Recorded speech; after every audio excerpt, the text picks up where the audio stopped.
നമസ്കാരം. പാല് കൊടുത്ത കൈക്ക് കൊത്തുക എന്നുള്ളൊരു പ്രയോഗം നേരത്തെ നമ്മൾ മലയാളത്തിൽ ധാരാളമായി കേട്ടിട്ടുണ്ട്. പാമ്പുകളെ സംബന്ധിച്ചാണ് ഇത് പറയുന്നത്. പക്ഷേ പാമ്പുകൾ പാല് കുടിക്കില്ല എന്നുള്ള ശാസ്ത്രീയ വശം കൂടി നമുക്കൊന്ന് ഈ ഒരു നിമിഷത്തിൽ ഓർക്കാം. എന്നാലും ആ ഒരു പ്രയോഗത്തിന് വലിയ അർത്ഥങ്ങളുണ്ട്.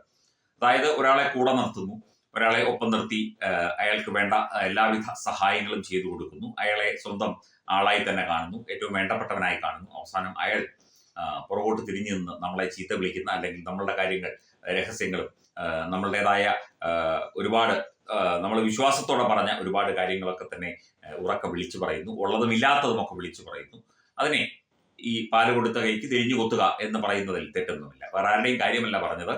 നിലമ്പൂരിലെ എക്സ്-MLA PV അൻവറിന്റെ കാര്യമാണ് പറഞ്ഞത്. അദ്ദേഹത്തെ സ്നേഹത്തോടെ ചേർത്ത് നിർത്തി പിണറായി സർക്കാരും കമ്മ്യൂണിസ്റ്റ് സർക്കാരും ഒക്കെ, അല്ലെങ്കിൽ CPM-കാരും ഒക്കെ തന്നെ നിലമ്പൂരിലെ MLA ആക്കി.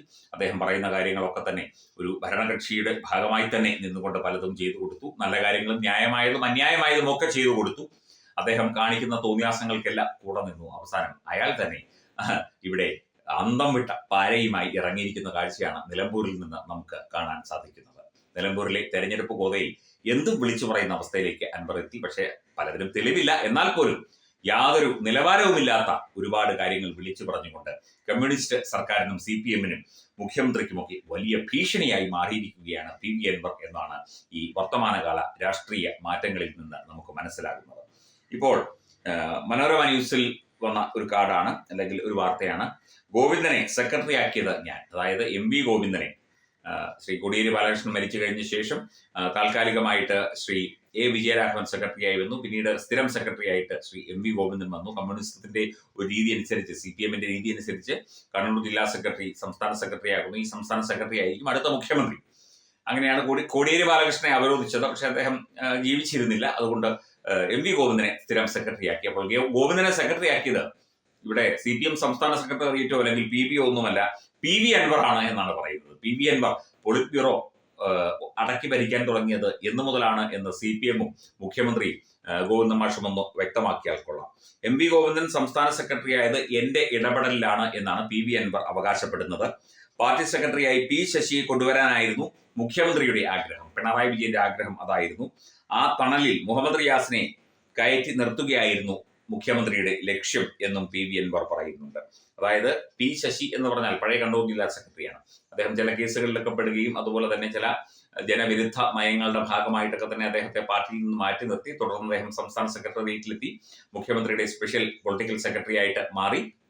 അങ്ങനെ പടിപടിയായി വീണ്ടും ഉയർന്നു വന്ന വ്യക്തി കൂടിയാണ് P ശശി. അപ്പം അതായത് മുഖ്യമന്ത്രിയുടെ ഓഫീസ് നിയന്ത്രിക്കുന്നതും ഭരിക്കുന്നതും ഒക്കെ അവിടുത്തെ പൊളിറ്റിക്കൽ സെക്രട്ടറിയാണ്. P ശശി ശക്തനായ ഒരു പൊളിറ്റിക്കൽ സെക്രട്ടറിയാണ്. P ശശിയെ സംസ്ഥാന സെക്രട്ടറി ആക്കണം എന്നായിരുന്നു മുഖ്യമന്ത്രിയുടെ ആഗ്രഹം എന്നാണ് PV അൻവർ പറയുന്നത്. അത് ചിലപ്പോൾ മുഖ്യമന്ത്രിക്ക് ആ ആഗ്രഹം കാണുമോ എന്ന് നമുക്കറിയില്ല. എന്തൊക്കെയായാലും MV ഗോവിന്ദൻ മാസ്റ്ററെ സംസ്ഥാന സെക്രട്ടറി ആക്കിയത് തന്റെ ഇടപെടലിലാണ്, താൻ കാരണമാണ്. ഗോവിന്ദൻ മാസ്റ്റർ കൂടുതൽ വർത്തമാനമൊന്നും പറയേണ്ട, താൻ സെക്രട്ടറി സ്ഥാനത്ത് കയറിയിരിക്കുന്നത് PV അൻവർ പറഞ്ഞിട്ടാണ് എന്നുള്ള ഒരു ഭീഷണിയുടെ, അല്ലെങ്കിൽ ഒരു ബ്ലാക്ക് മെയിലിംഗിന്റെ സ്വരമാണ് PV അൻവർ വീണ്ടും ഉയർത്തുന്നത്. ഇതാണോ ശരിക്കും രാഷ്ട്രീയം എന്ന് പറയുന്നത്? എന്തും കാണിക്കാം, എന്തും പറയാം, എന്തും ചെയ്യാം എന്ന അവസ്ഥയിലേക്ക് ആളുകൾ മാറുന്നതാണോ രാഷ്ട്രീയം? രാഷ്ട്രീയത്തിലേക്ക് ആളുകൾ കടന്നു വരുന്നു. അതായത് രാഷ്ട്രീയം ഒരു തൊഴിലായി മാറുന്നു എന്നുള്ളതാണ് ഇതിൽ നിന്ന് മനസ്സിലാകുന്നത്. ഒപ്പം തന്നെ ബ്ലാക്ക് മെയിലിംഗ് തന്ത്രങ്ങൾ, യാതൊരു നിലവാരവുമില്ലാത്ത ബ്ലാക്ക് മെയിലിംഗ് തന്ത്രങ്ങൾ. കഴിഞ്ഞ ദിവസം പറയുന്നത് കേട്ടു, VD സതീശനെ പ്രതിപക്ഷ നേതൃസ്ഥാനത്ത് നിന്ന് മാറ്റണം, 2026 അധികാരത്തിൽ വന്നു കഴിഞ്ഞാൽ തന്നെ ആഭ്യന്തരമന്ത്രിയാക്കണം, തന്നെ വനമന്ത്രിയാക്കണം എന്നൊക്കെ പറയുന്നത് കേട്ടു. ഇദ്ദേഹം എന്തൊക്കെയാണ് പറയുന്നത് എന്ന് ഇദ്ദേഹത്തിന് വല്ല ബോധ്യമുണ്ട്? ഇദ്ദേഹത്തിന് ജനപിന്തുണയുണ്ട്, നിലമ്പൂരുകാരൊപ്പമുണ്ട് എന്ന് പറയുന്നു. ഏത് നിലമ്പൂരുകാരാണ് ഒപ്പമുള്ളത്? ഒന്നോ രണ്ടോ വലിയ മീറ്റിങ്ങുകൾ വെച്ചു, അതിലേക്ക് കുറെ ആളുകൾ കൂടിയെത്തി എന്നുള്ളതല്ലാതെ എന്ത് ജനപിന്തുണയാണ് PV അൻവർ എന്ന വ്യക്തിക്ക് നിലമ്പൂരിൽ ഉള്ളത് എന്ന് സാധാരണക്കാരായ ആരും ചോദിക്കുന്നു. രാഷ്ട്രീയ നിരീക്ഷകർ മൂക്കത്ത് വിരൽ വെച്ച് ചിരിക്കുകയാണ്. ഇദ്ദേഹത്തിന് രാഷ്ട്രീയ പിന്തുണയുണ്ടെന്നും ജനപിന്തുണയുണ്ടെന്നും ഒരു തരത്തിലുള്ള നിരീക്ഷണവും നമുക്ക് നടത്താൻ ഇതുവരെ സാധിച്ചിട്ടില്ല. അത് നിലമ്പൂരുകാർ തന്നെ തുറന്നു പറയും. പലരും പറയുന്നത് തങ്ങൾക്ക് തെറ്റുപറ്റി, ഇദ്ദേഹം ഇടതുപക്ഷത്തിന്റെ ഭാഗമായി നിന്നതുകൊണ്ട് പലരും വോട്ട് ചെയ്തു, പക്ഷേ ഇദ്ദേഹം തങ്ങളെ ഒരു തരത്തിലും നിലമ്പൂരുകാരെ പിന്തുണച്ചില്ല, തങ്ങൾക്ക് വികസനം എന്നത് ഒന്നും തന്നില്ല, ഇദ്ദേഹത്തിന്റെ കാര്യം മാത്രം നോക്കി, ഇദ്ദേഹത്തിന് വേണ്ട കാര്യങ്ങൾ നോക്കി രാഷ്ട്രീയം കളിക്കുകയായിരുന്നു എന്നുള്ള ഒരു അഭിപ്രായമാണ് കഴിഞ്ഞ ദിവസം ഒരു ചാനൽ ചർച്ചയിൽ നിലമ്പൂരിലെ ഒരു വോട്ടർ പറയുന്നതായി കേട്ടത്.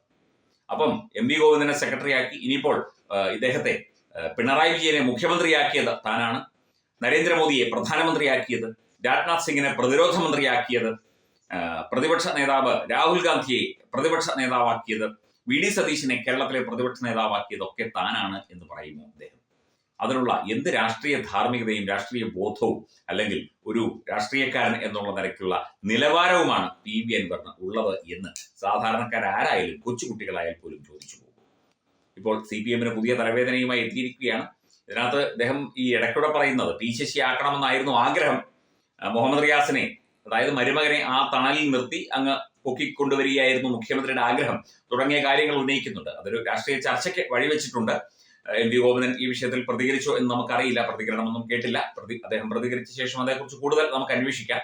എന്തൊക്കെയായാലും പി വി അൻവർ ഒരു വലിയ രാഷ്ട്രീയ ചാണക്യനും രാഷ്ട്രീയ തന്ത്രജ്ഞനും ഒരു കിങ് മേക്കറുമാണ്, പൊളിറ്റിക്കൽ കിങ് മേക്കറുമാണ് എന്ന് സ്വയം ഇങ്ങനെ വിശേഷിപ്പിച്ചുകൊണ്ടിരിക്കുകയാണ്.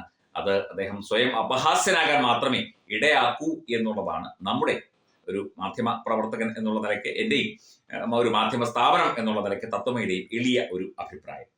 അപ്പം ഇവിടെ പ്രവർത്തിക്കുന്ന മുഴുവൻ സംവിധാനങ്ങളും താൻ മുമ്പോട്ട് കൊണ്ടുപോരുന്നതാണ്, അല്ലെങ്കിൽ തന്റെ നിഴലിലാണ് എന്ന് വരുത്തി തീർക്കാനുള്ള ഒരു വിഫല ശ്രമം, ഒരു വ്യാമോഹമാണ് പി വി അൻവർ ഇതിലൂടെയൊക്കെ തന്നെ ഇങ്ങനെ ജനങ്ങളോട് വിളിച്ചു പറയുന്നത്. അത് നാണക്കേടുണ്ടാക്കാൻ മാത്രമേ ഉപകരിക്കൂ എന്ന് തോന്നുന്നു.